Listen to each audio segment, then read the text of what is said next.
অপেক্ষার পর অবশেষে ওমানে বাংলাদেশি কর্মীদের জন্য আংশিকভাবে খুলছে ভিসা।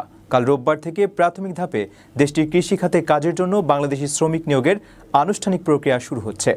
আগ্রহী খামারি মালিকেরা নির্দিষ্ট শর্ত ও ফি পূরণ করে আগামী ২০ আগস্ট পর্যন্ত এই ভিসার জন্য আবেদন করতে পারবেন।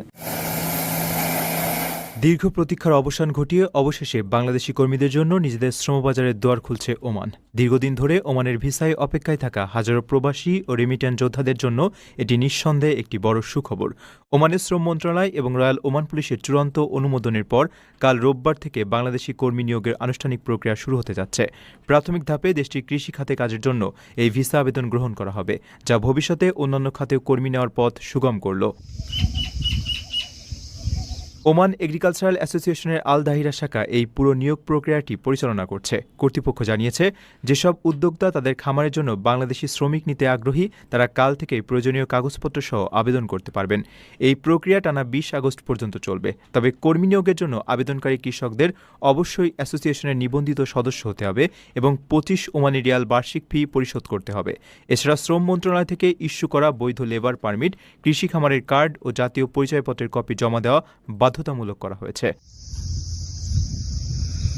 ভিসা প্রক্রিয়ার ক্ষেত্রে স্বচ্ছতা ও সঠিক কর্মসংস্থান নিশ্চিতে এবার বেশ কিছু বাড়তি শর্ত জুড়ে দিয়েছে ওমান সরকার। আগামী কৃষকদের তাদের ২০২৬-২৭ কৃষি মৌসুমের পরিকল্পনার একটি ফর্ম পূরণ করে জমা দিতে হবে। সেখানে ঠিক কী ধরনের ফসল চাষ করা হবে এবং জমির পরিমাণ কত তা স্পষ্টভাবে উল্লেখ করতে হবে। নির্ধারিত দিনগুলোতে প্রতিদিন সকাল ৮টা থেকে দুপুর ১টা পর্যন্ত ইব্রির অফিসে আবেদনপত্র জমা দেওয়া হবে। প্রয়োজনীয় নথিপত্র বা শর্ত পূরণে ব্যর্থ হলে আবেদন সরাসরি বাতিল বলে গণ্য হবে বলে নির্দেশনা দেওয়া হয়েছে।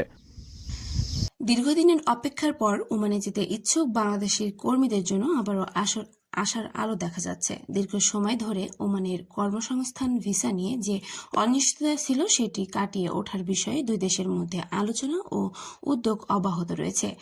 এর আগে ওমানের পক্ষ থেকে বাংলাদেশি কর্মীদের জন্য ওয়ার্ক ভিসা পুনরায় চালুর আশ্বাসও দেওয়া হয়েছিল। তাই যারা ওমানে যাওয়ার জন্য অপেক্ষা করছেন তাদের জন্য এই খবর নিঃসন্দেহে আশাব্যঞ্জক। তবে প্রিয় দর্শক, একটি বিষয় অবশ্যই মনে রাখবেন, ভিসা চালুর খবর শুনে কোনো দালাল বা অসাধু এজেন্সিকে অগ্রিম টাকা দিয়ে বসবেন না।